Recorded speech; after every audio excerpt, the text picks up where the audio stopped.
Hello everyone, welcome to core concept classes. आज हम पढ़ने जा रहे हैं सॉलिड स्टेट फिजिक्स में यूनिट 5, जो कि है free electron theory and band theory.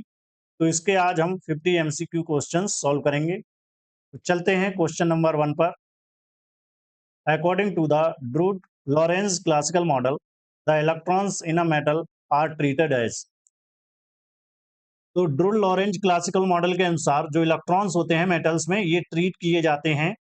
Option यहाँ पर गिवन है हमें: a rigid lattice, a quantum gas, a classical ideal gas और fixed dipoles। तो जो क्लासिकल थ्योरी है, फ्री इलेक्ट्रॉन थ्योरी, इसमें जो इलेक्ट्रॉन्स होते हैं मेटल में, ये जो है ट्रीट किए जाते हैं क्लासिकल आइडियल गैस की तरह। तो ऑप्शन यहाँ पर सी करेक्ट हो जाएगा हमारा। Question number second: the main failure of the classical free electron theory was its inability to explain. तो जो मुख्य फेलियर था क्लासिकल फ्री इलेक्ट्रॉन थ्योरी का, कि जो है ये एक्सप्लेन नहीं कर पाया था। ऑप्शन यहाँ पर गिवन है: Ohm's law, electronic specific heat, electrical conductivity and thermal conductivity.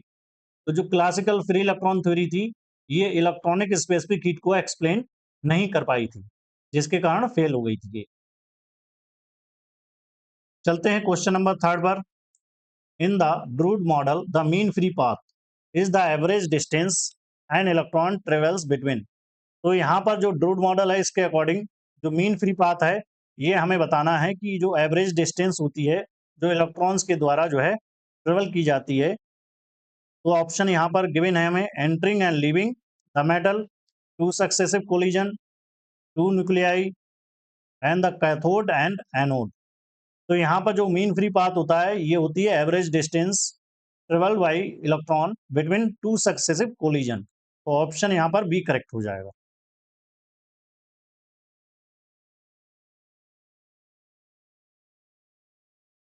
चलते हैं क्वेश्चन नंबर 4 पर।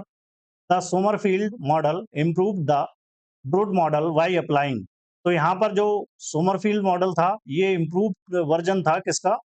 ड्रूड मॉडल का। तो वाई अप्लाइंग यहाँ पर गिवन है: Newtonian mechanics, Maxwell Boltzmann statics, Fermi Dirac statics and general relativity. तो यहाँ पर करेक्ट ऑप्शन हो जाएगा हमारा फर्मी ड्रैक स्टैटिक्स, क्योंकि जो इलेक्ट्रॉन होता है, ये होता है Fermi particle.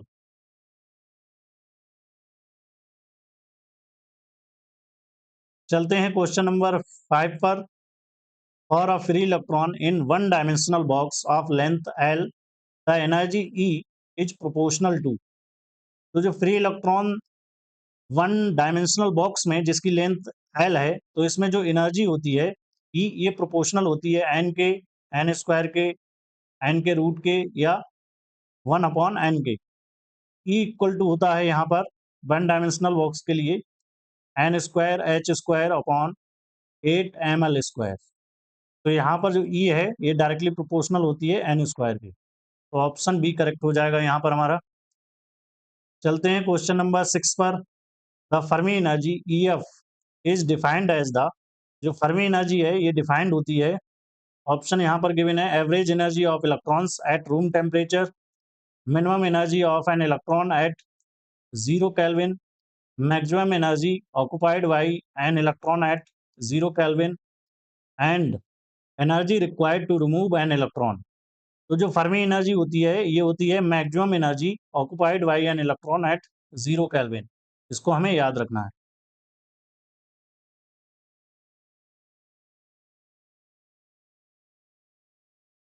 Question number 7: in a 3D box the density of state GE for free electrons is proportional to।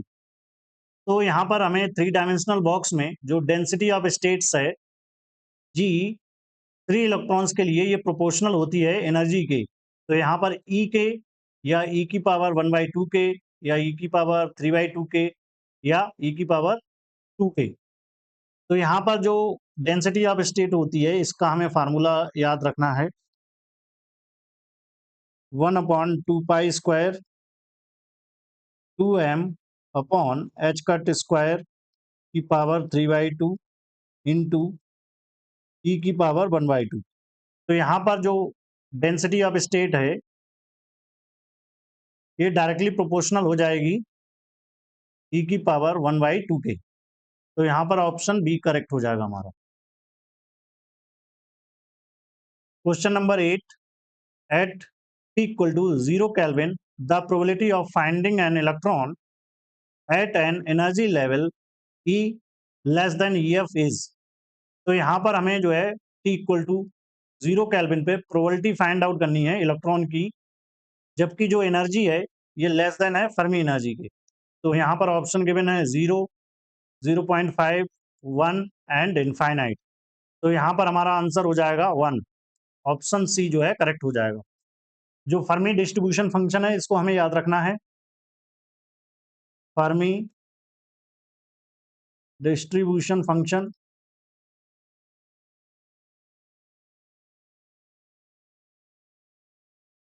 F E equal to होता है 1/e की power E minus EF divided by KVT plus 1। तो अगर यहाँ पर हम T equal to 0 put कर दें और E जो है लेस देन हो EF के,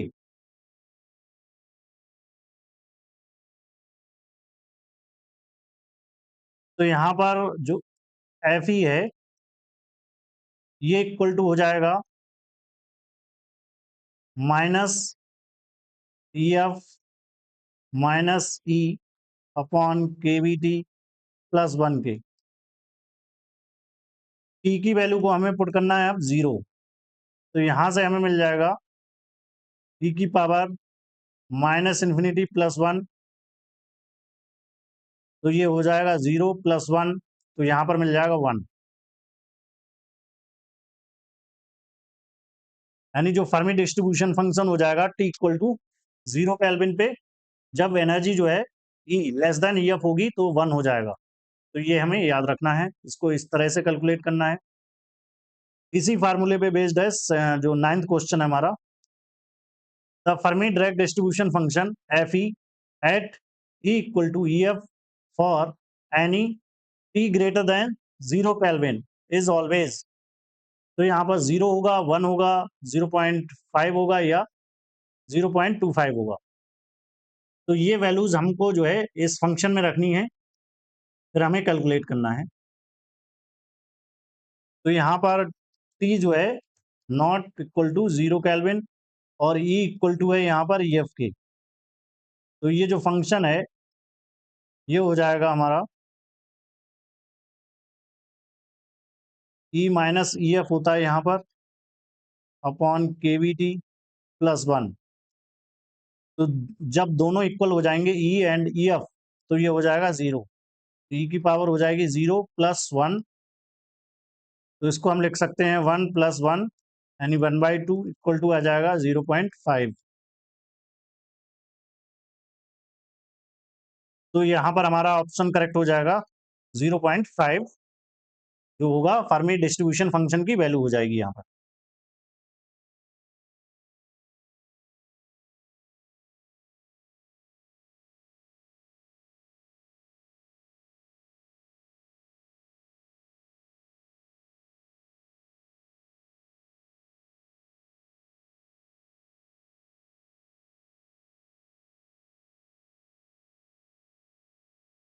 चलते हैं क्वेश्चन नंबर 10 पर। The electronic specific heat of metals at low temperature varies. जो इलेक्ट्रॉनिक स्पेसिफिक हीट होती है मेटल्स की लो टेम्परेचर पर, ये वेरी करती है। Option A linearly with temperature as T cube exponentially and D it remains constant। तो यहाँ पर जो करेक्ट ऑप्शन हो जाएगा हमारा ए होगा, linearly वेरी करती है विद टेम्परेचर के। तो जो स्पेसिफिक हीट होती है, टोटल स्पेसिफिक हीट किसी सॉलिड की, ये दो टाइप की होती है। एक होती है लैटिस के कारण और दूसरी होती है इलेक्ट्रॉनिक। तो सी इक्वल टू होता है A T cube plus B T. तो यहाँ पर सी डायरेक्टली प्रोपोर्शनल होती है टी के लो टेम्परेचर पर। तो हमारा ऑप्शन ये करेक्ट हो जाएगा यहाँ पर। Question number 11, paramagnetic susceptibility of conduction electrons Pauli paramagnetism is. तो यहाँ पर जो पैरामैग्नेटिक ससेप्टिबिलिटी है कंडक्शन इलेक्ट्रॉन्स के लिए strongly dependent on temperature on T square D negative. तो यहाँ पर जो करेक्ट ऑप्शन हो जाएगा हमारा बी हो जाएगा, यानी जो पैरामैग्नेटिक ससेप्टिबिलिटी होगी कंडक्शन इलेक्ट्रॉन्स के लिए ये इंडिपेंडेंट ऑफ टेम्परेचर होगी। वैसे जो मैग्नेटिक ससेप्टिबिलिटी होती है पैरामैग्नेटिक मटेरियल की ये जो है इनवर्सली प्रोपोर्शनल होती है टेम्परेचर के। यहाँ पर ये क्या होगी कंडक्शन इलेक्ट्रॉन्स के लिए इंडिपेंडेंट ऑफ टेम्परेचर होगी। Question number 12, the hall coefficient RH for metal with electron concentration N is given by. तो यहाँ पर जो हॉल कोफिशिएंट है मेटल का इसको जो है इसका जो फार्मूला होता है -1/n ही होता है। n क्या है नंबर ऑफ इलेक्ट्रॉन कंसंट्रेशन होती है, नंबर ऑफ इलेक्ट्रॉन्स होते हैं, और E होता है चार्ज। तो ये हॉल कोफिशिएंट है, इसको हमें याद रखना है। ऑप्शन यहाँ पर सी करेक्ट हो जाएगा।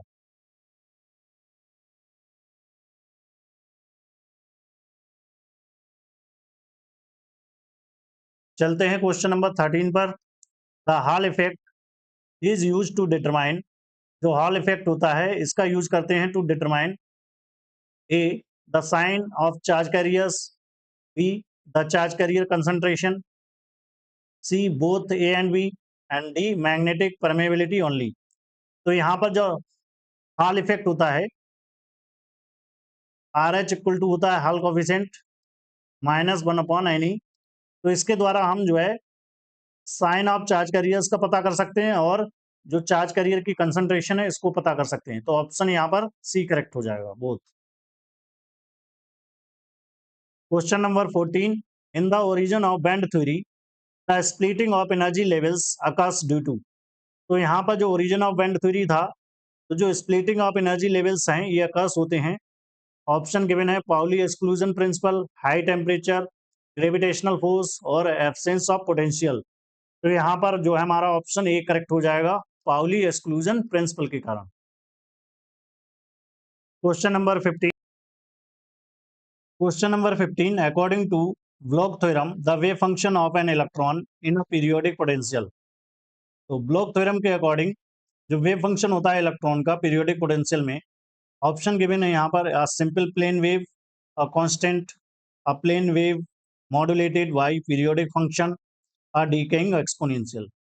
तो यहाँ पर जो वेव फंक्शन होगा इलेक्ट्रॉन का पीरियोडिक पोटेंशियल में अकॉर्डिंग टू ब्लॉक थ्योरम ये होगा a plane wave modulated by a periodic function, यानी ऑप्शन यहाँ पर सी करेक्ट हो जाएगा।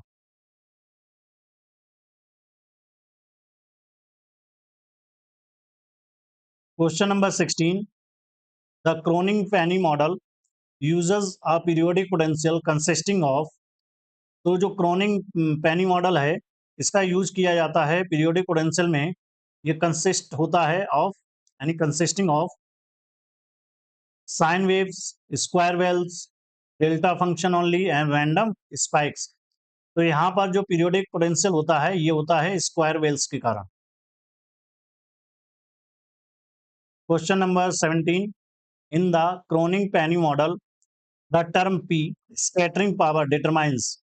तो यहाँ पर जो P है क्रोनिग-पेनी मॉडल में स्कैटरिंग पावर ये डिटरमाइन करता है the width of the forbidden band, the speed of light, the mass of the nucleus, the volume of the crystal. तो यहाँ पर जो करेक्ट ऑप्शन हो जाएगा हमारा ए होगा the width of the forbidden bands. Question number 18, if the scattering power P infinity की तरफ टेंड्स होती है इन द क्रोनिग-पेनी मॉडल में द एनर्जी स्पेक्ट्रम बिकम्स। तो यहाँ पर जो एनर्जी स्पेक्ट्रम है ये हो जाता है कॉन्टिन्यूअस, डिस्क्रीट, जीरो या प्योरली मेटालिक। तो यहाँ पर ऑप्शन हमारा बी करेक्ट हो जाएगा डिस्क्रीट।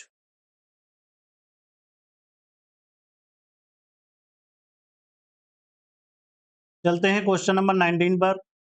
द ई वर्सेस के, ई है एनर्जी, के है यहाँ पर wave vector, relationship for a completely free electron is. तो जो ई वर्सेस के रिलेशनशिप होती है कंप्लीटली फ्री इलेक्ट्रॉन के लिए ये लीनियर होती है, पैराबोलिक होती है, हाइपरबोलिक होती है या सर्कुलर होती है। तो यहाँ पर करेक्ट ऑप्शन हो जाएगा हमारा B, parabolic. Question number 20, discontinuities in E K curve occur at boundaries of. तो जो डिसकंटिन्यूटीज होती हैं ई के ग्राफ में यानी कर्व में एट द बाउंड्रीज पर, ये इंडिकेट करती हैं क्रिस्टल को, द ब्रिलियन जोन्स को या न्यूक्लियस को, द लेबोरेटरी। तो ये बताती हैं ब्रिलियन जोन को। ऑप्शन बी करेक्ट हो जाएगा यहाँ पर। Question number 21, the first Brillouin zone for 1D lattice with spacing A exist between. तो यहाँ पर जो फर्स्ट ब्रिलियन जोन है 1D में, इसकी हमें बाउंड्री बतानी है। तो ऑप्शन ए में हमें गिवन है 0 and pi by A, B में गिवन है minus pi by A and plus pi by A, minus infinity से plus infinity, 2 pi by A से 4 पाई बाई ए। तो ऑप्शन यहाँ पर बी करेक्ट हो जाएगा। जो के की वैल्यूज होंगी यहाँ पर ये हो जाएंगी plus minus pi by a. इसको हम बोलते हैं first Brillouin zone.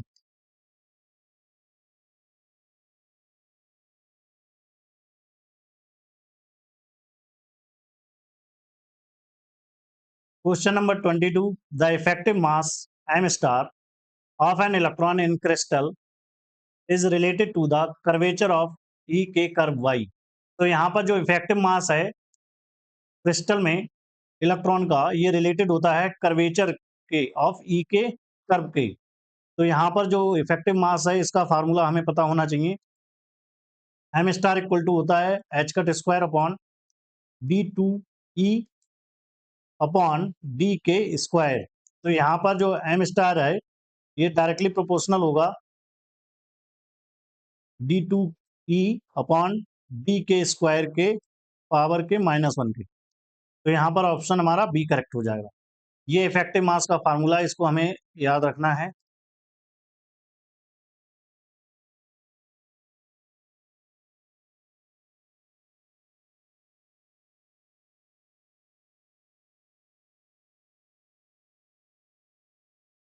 Question number 23, near the top of energy band the effective mass of an electron is usually. तो जो टॉप ऑफ एनर्जी बैंड होता है इसमें जो इफेक्टिव मास होता है इलेक्ट्रॉन का यूजली पॉजिटिव होगा, नेगेटिव होगा, जीरो होगा या इनफाइनाइट होगा। तो यहाँ पर जो टॉप ऑफ एनर्जी बैंड पे जो है ये होता है नेगेटिव, और bottom of the energy band ये होगा पॉजिटिव। तो इसको ध्यान रखना है, टॉप पर होगा नेगेटिव एंड बॉटम में होगा पॉजिटिव इफेक्टिव मास।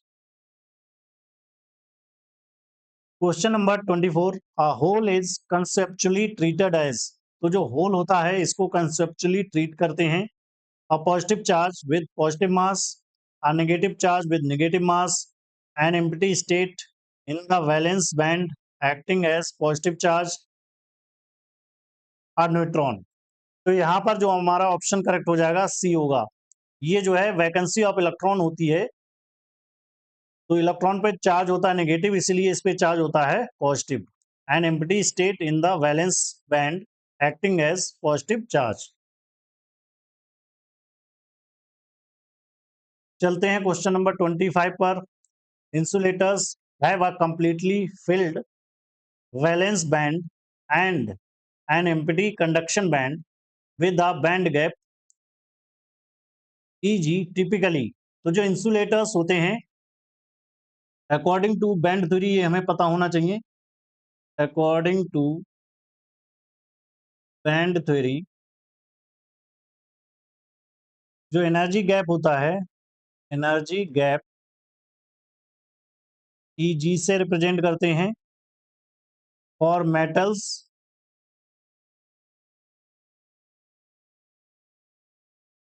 ई जो है ये 0 इलेक्ट्रॉन वोल्ट के इक्वल होता है। यानी जो कंडक्शन बैंड होगा और वैलेंस बैंड होगा ये ओवरलैप करते हैं। और सेमीकंडक्टर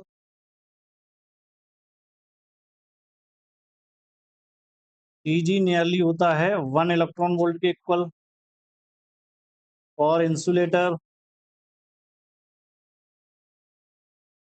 Eg ग्रेटर देन होता है 3 इलेक्ट्रॉन वोल्ट। ऑप्शन यहाँ पर ए करेक्ट हो जाएगा।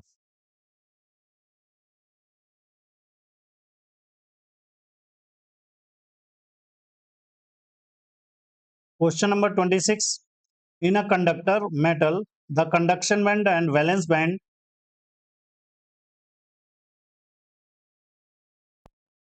Option A have a large gap, overlap, are separated by 1 electron volt, do not exist. तो यहाँ पर हो जाएगा बी ऑप्शन करेक्ट। ओवरलैप करेंगे कंडक्शन बैंड और वैलेंस बैंड, क्योंकि जो मेटल होता है उनके लिए जो एनर्जी बैंड गैप होता है ये होता है 0।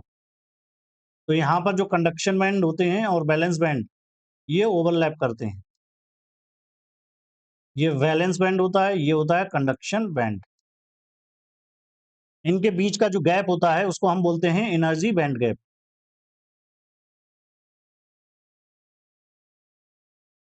ये जो एनर्जी बैंड गैप होता है इसको हम बोलते हैं ईजी। ये वैलेंस बैंड होता है, ये होता है कंडक्शन बैंड।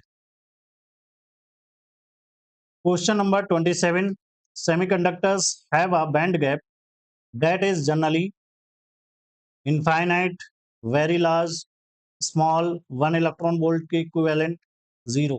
तो ऑप्शन यहाँ पर हो जाएगा हमारा करेक्ट सी, क्योंकि जो सेमीकंडक्टर होते हैं इनमें जो बैंड गैप होता है नियरली 1 इलेक्ट्रॉन वोल्ट होता है।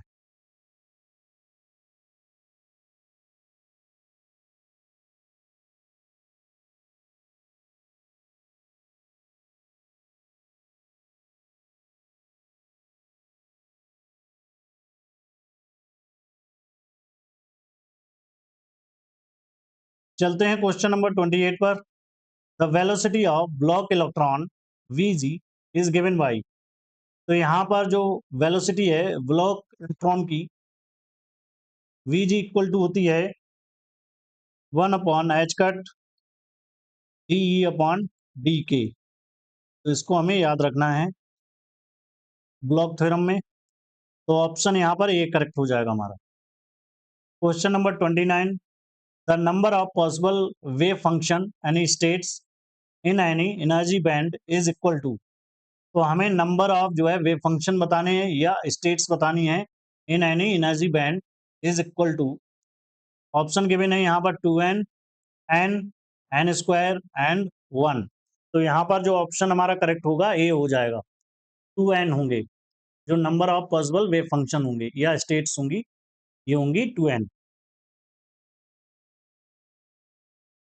Question number 30, which of the following is true for an electron with a negative effective mass. तो इनमें से कौन सा जो निम्नलिखित है इनमें से कौन सा इलेक्ट्रॉन के लिए सही होगा जिसका इफेक्टिव मास जो है नेगेटिव है। Option A, it moves in the direction of the applied force, it moves opposite to the direction of applied force, it remains stationary, it disappears. तो यहाँ पर हमारा जो करेक्ट ऑप्शन हो जाएगा बी होगा, it moves opposite to the direction of applied force.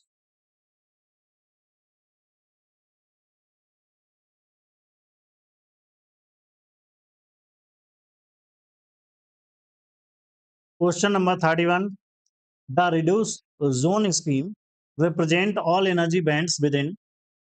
Option A, all Boolean zones, the first Boolean zone, the second Boolean zone and the third Boolean zone only. तो यहाँ पर हो जाएगा जो reduced zone scheme होती है ये first Brillouin zone के लिए वर्क करती है, और जो फर्स्ट बुलियन जोन की बाउंड्रीज होती हैं ये होती हैं K equal to plus minus pi upon a.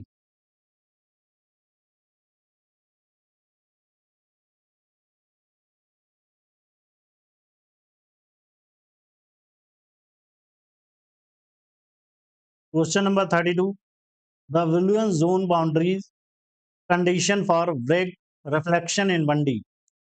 तो यहाँ पर हमें जो ब्रेक रिफ्लेक्शन है इसके लिए जो है बुलियन जोन की बाउंड्री बताना है। तो ये हो जाएंगी k equal to plus minus n pi upon A.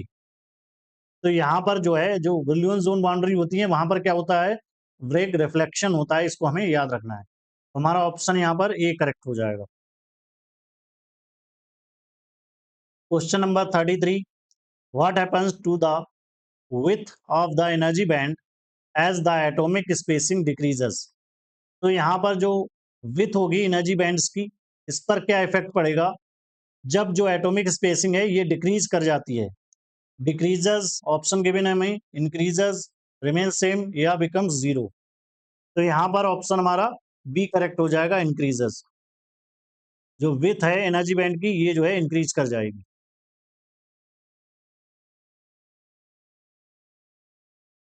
Question number 34, in the Drude Lorentz model the electrical conductivity sigma is given by. तो यहाँ पर जो सिग्मा होता है इसको हम इलेक्ट्रिकल कंडक्टिविटी बोलते हैं और ये इक्वल टू होता है N E square tau upon M.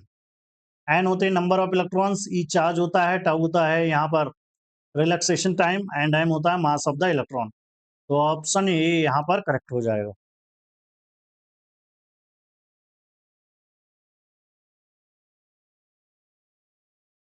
और टाउ इक्वल टू होता है यहाँ पर, जिसको हम रिलैक्सेशन टाइम बोलते हैं, lambda upon B T H.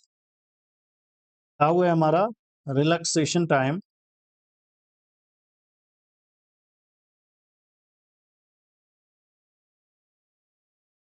Lambda है mean free path,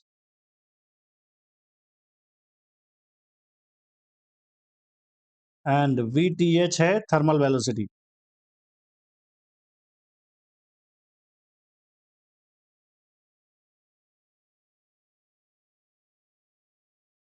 question number 35, the Fermi temperature P F is defined as. तो यहाँ पर हमें जो है फर्मी टेम्परेचर बताना है।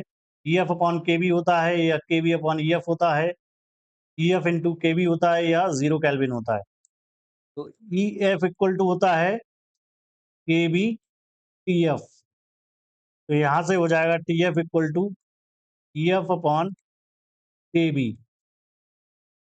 तो हमारा ऑप्शन जो है ए करेक्ट हो जाएगा यहाँ पर।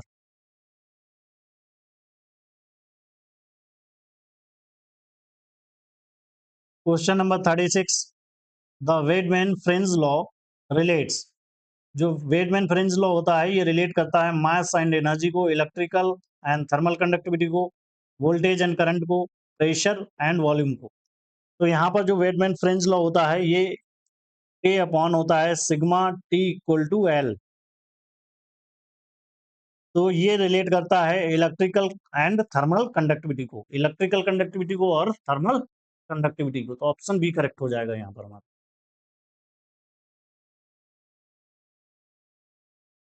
Question number 37, the Lorenz number L in the Wiedemann Franz law is variable for all metals, constant for given temperature, independent of the material at high temperature, zero।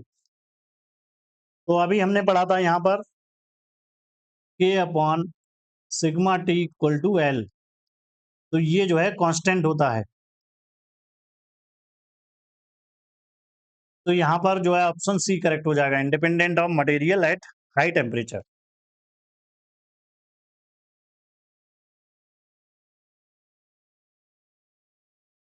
Question number 38, the momentum of a Bloch electron is called crystal momentum and is defined as. तो यहाँ पर हमें जो है momentum बताना है block electron का, जिसको हम कहते हैं क्रिस्टल मोमेंटम। तो P इक्वल टू होता है यहाँ पर एच कट के। तो यहाँ पर ऑप्शन हमें गिवन है M B, H cut K, M star V and lambda H. तो यहाँ पर ऑप्शन हमारा बी करेक्ट हो जाएगा। जो मोमेंटम हो जाएगा क्रिस्टल मोमेंटम एच कट के हो जाएगा। इसी को हम जो है फोनॉन का मोमेंटम बोलते हैं, मोमेंटम ऑफ फोनॉन। फोनॉन क्या होते हैं? ये लेटेस्ट वाइब्रेशन का क्वांटा होता है, क्वांटा ऑफ लैटिस वाइब्रेशन या इलास्टिक वेव कहते हैं इनको। Question number 39, in the tight binding approximation electrons are assumed to be almost free, strongly bound to the nucleus, stationary, photons. तो यहाँ पर ऑप्शन जो है बी करेक्ट हो जाएगा, स्ट्रांगली बाउंड होते हैं न्यूक्लियस के।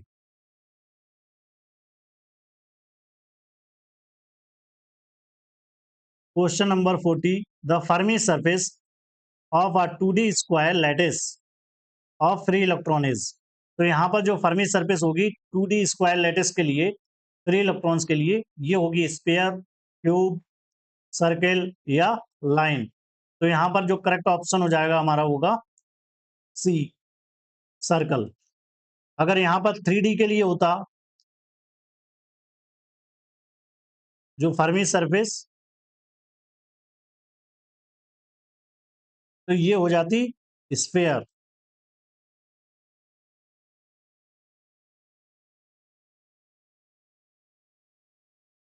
Question number 41, if the Fermi level lies in the middle of large band gap the material is. जो फर्मी लेवल होता है अगर ये बीच में लाई करता है बैंड गैप के, तो ये जो मटेरियल होता है ये मेटल होगा, इंट्रिंसिक सेमीकंडक्टर होगा, सुपरकंडक्टर होगा या प्लाज्मा होगा। तो यहाँ पर ये जो है कंडक्शन बैंड है, ये हमारा वैलेंस बैंड है। तो अगर फर्मी लेवल यहाँ पर लाई कर रहा है तो ये होता है इंट्रिंसिक सेमीकंडक्टर। चलते हैं क्वेश्चन नंबर 42 पर। Which model explain the transition from a continuous energy spectrum to band spectra. तो जो कौन सा मॉडल है जो एक्सप्लेन करता है ट्रांजिशन को कंटिन्यूअस एनर्जी स्पेक्ट्रम से बैंड स्पेक्ट्रम में? ऑप्शन है हमारे ड्रून मॉडल, क्रोनिंग पैनी model, Einstein model, Dibai model. तो यहाँ पर करेक्ट ऑप्शन हो जाएगा क्रोनिंग पैनी model.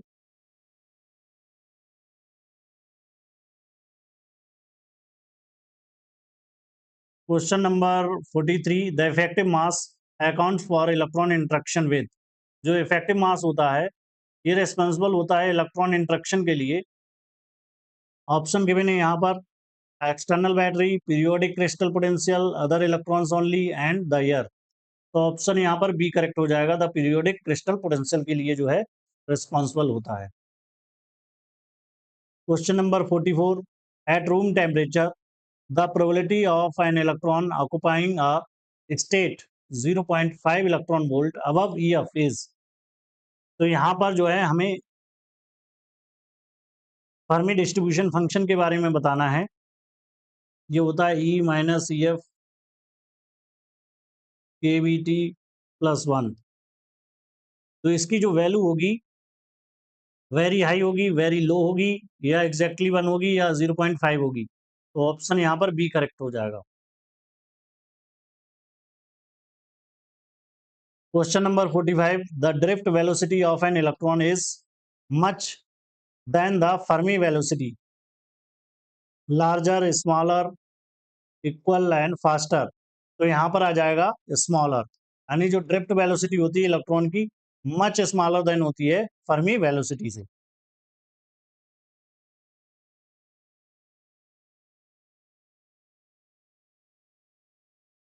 Question number 46, in the 1D Cronin-Penney model, if the potential barrier strength V into V naught becomes 0, the model reduces to hydrogen atom model, free electron model, the rigid rotator model और the insulator model। तो option B correct हो जाएगा यहाँ पर, the free electron model. Question number 47, the density of states in 1D is proportional to. तो जो density of states होती है वन डायमेंशनल में ये प्रोपोर्शनल होती है ई की पावर -1/2 के, ई की पावर 1/2 के, ई के, या इंडिपेंडेंट ऑफ ई की पावर 0 के, यानी कांस्टेंट होती है। तो हमें याद रखना है जो डेंसिटी ऑफ स्टेट्स होती है, डेंसिटी ऑफ स्टेट्स, इसको हम जीई से रिप्रेजेंट करते हैं। वन डायमेंशनल के लिए जीई डायरेक्टली प्रोपोर्शनल होती है ई की पावर -1/2 टू के। तो ऑप्शन ए करेक्ट हो जाएगा। अगर 2D की बात हो तो यहाँ पर जो डेंसिटी ऑफ स्टेट है ये डायरेक्टली प्रोपोर्शनल होती है ई की पावर 0 के, यानी कांस्टेंट मिलेगी, इंडिपेंडेंट ऑफ ई होगी। अगर 3D की बात की जाए तो यहाँ पर जो डेंसिटी ऑफ स्टेट है ये डायरेक्टली प्रोपोर्शनल होती है ई की पावर 1/2 के। तो इनको हमें याद रखना है। Question number 48, why does the electrical conductivity of a metal decreases with increasing temperature? तो यहाँ पर जो इलेक्ट्रिकल कंडक्टिविटी है मेटल की, ये डिक्रीज होती है जब हम टेम्परेचर को इंक्रीज करते हैं। क्यों होती है ये? ऑप्शन यहाँ पर गिवन है। Electron concentration decreases, mean free path decreases due to lattice vibration, band gap increases, effective mass becomes infinite. तो यहाँ पर ऑप्शन हो जाएगा हमारा B correct. The mean free path decreases due to lattice vibration. जैसे ही temperature को increase करेंगे, लेटेस्ट वाइब्रेशन अधिक हो जाएंगे, जिसके कारण क्या होगा, जो मीन फ्री पाथ है ये डिक्रीज कर जाएगा, और जो कंडक्टिविटी होती है ये होती है N E square tau upon M. तो मीन फ्री पाथ डिक्रीज करता है, जिसके कारण क्या होता है, जो रिलैक्सेशन टाइम है ये भी डिक्रीज कर जाता है। तो जिसके कारण जो कंडक्टिविटी है ये डिक्रीज कर जाती है मेटल में। Question number 49, for a 3 dimensional metal the Fermi energy EF depends on electron density and S. तो 3D मेटल में जो फर्मी एनर्जी है ये इलेक्ट्रॉन डेंसिटी पर डिपेंड करेगी, यानी EF डायरेक्टली प्रोपोर्शनल होगा n की पावर 1/3 के, या n की पावर 2/3 के, n के, या n स्क्वायर के। तो यहाँ पर हमें ध्यान देना है, जो EF होता है इक्वल टू होता है 3D के लिए h cut square upon 2m और 3 पाई स्क्वायर n की पावर 2/3, यानी EF जो है डायरेक्टली प्रोपोर्शनल होता है n की पावर 2/3 के। तो यहाँ पर ऑप्शन हो जाएगा हमारा B correct. Question number 50, the concept of hole is essential to explain why the Hall coefficient RH is। तो जो concept of whole है ये essential होता है to explain Hall coefficient is always negative, positive in certain metals like zinc and cadmium, zero in semiconductor, infinite in vacuum। तो यहाँ पर option हमारा बी करेक्ट हो जाएगा, यानी ये जो है पॉजिटिव होता है certain metals like zinc and cadmium में, और ये निगेटिव भी होता है।